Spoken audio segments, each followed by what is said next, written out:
There are many stories in the TV series Shogun, but if there's one story whose meaning eludes me, it is the story of Anjin.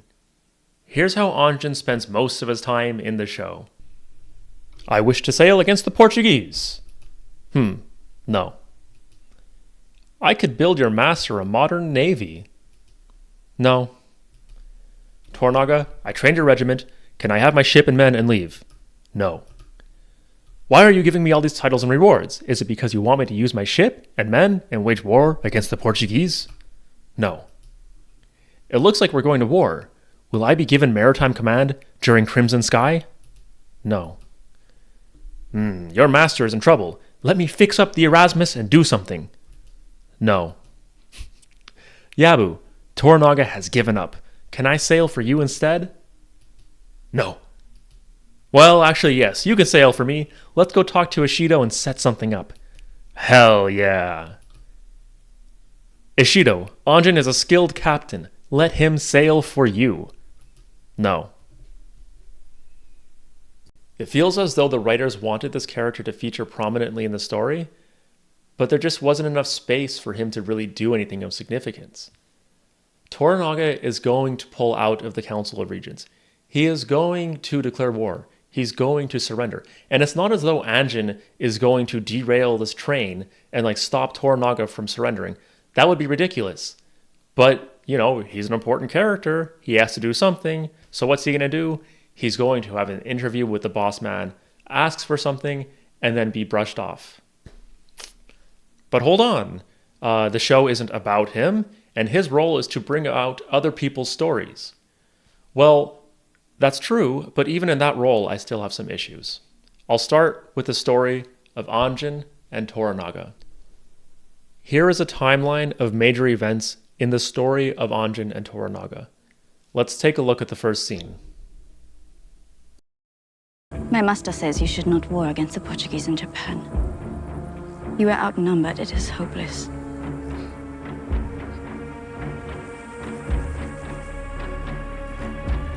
Unless I win. 己が勝てば望みはあると申しておりまする。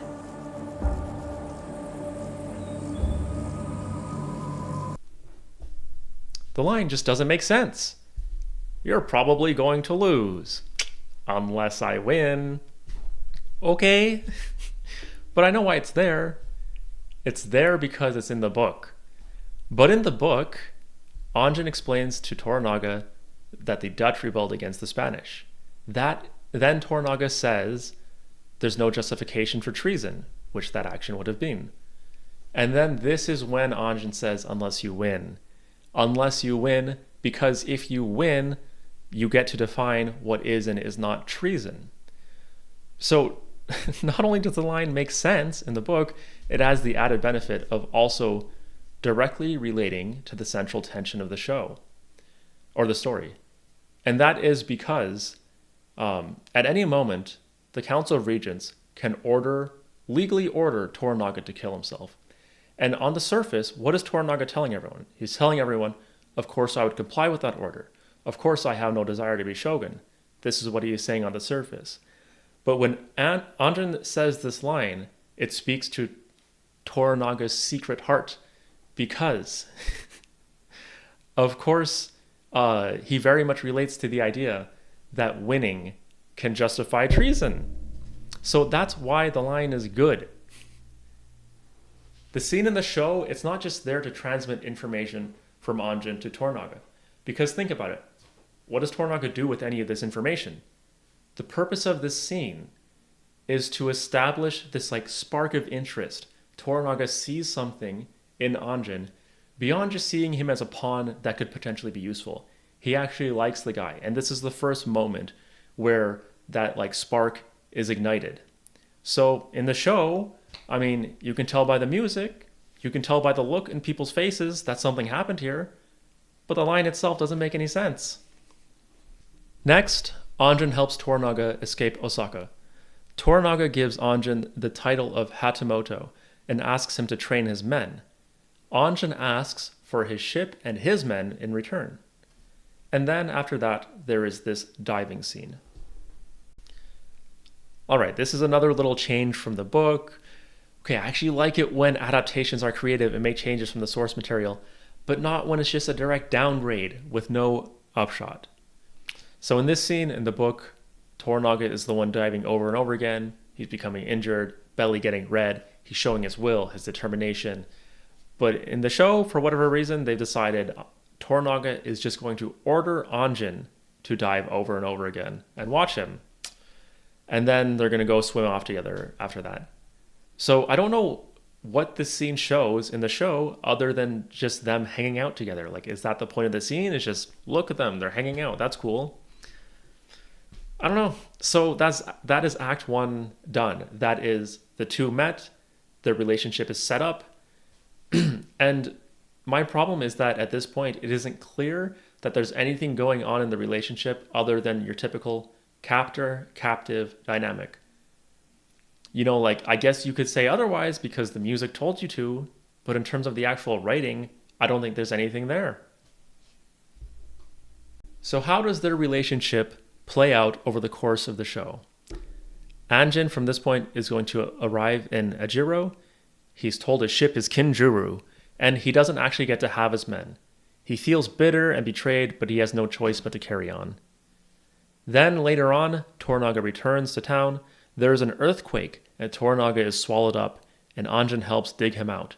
Toranaga gives him more titles and land as a reward.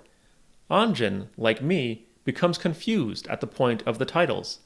It's clear that none of the titles mean anything because there's never the slightest indication that Toranaga has any intention of letting Anjin do anything he wants. What does this scene, Anjin rescuing Toranaga from the earthquake, what does it do for their story? It's just like, what, a 10% buff to their friendship? Does it actually meaningfully change anything? Okay, so next, Toranaga announces war. Anjin asks if that means he's going to get naval command, and Toranaga says, nah. Later on, Toranaga surrenders, and then this happens.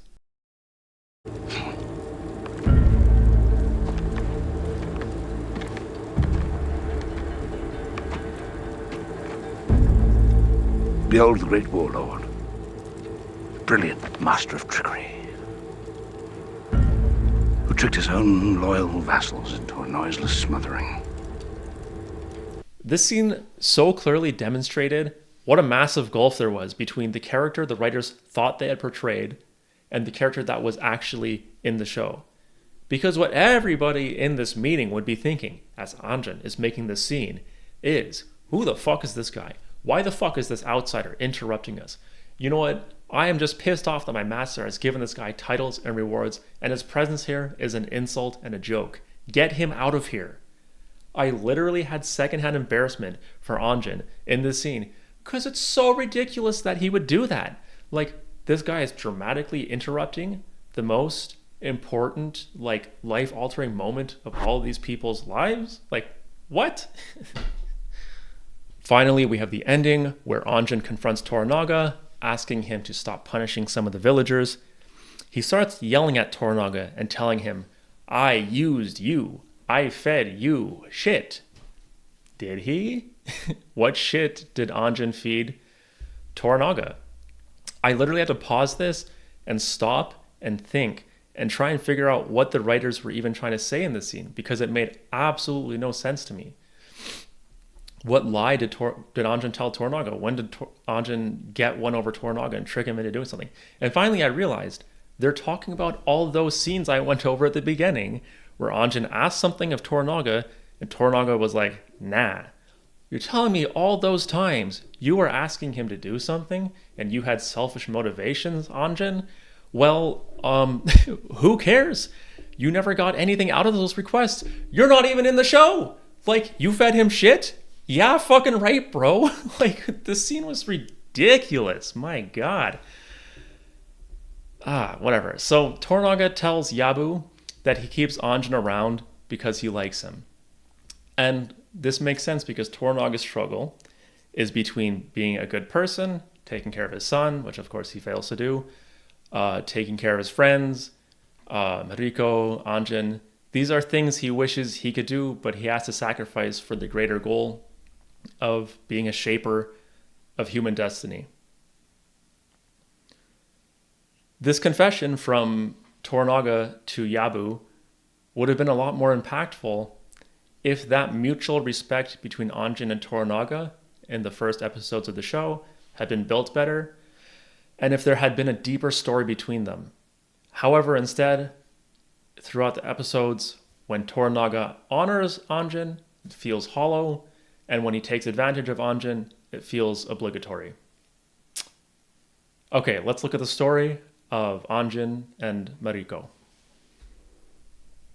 Overall, my criticism here is similar to what I've said about Anjin and Toranaga. It feels like their story is a smattering of lukewarm ups and downs, and it misses many opportunities to build drama. Here's an example of something that failed to be dramatic. I will honor my duty as your translator. But from this day forward, the only words we share will be from others' lips. That's a great fucking line. But it's really too bad because they talk literally a few minutes later as though nothing happened. Because they are too caught up in the bulk of the story. There's just too many things that need to be gotten through. So they can't just sit. They can't just stop and sit with something and let something happen. There's just the next thing that needs to be gotten through.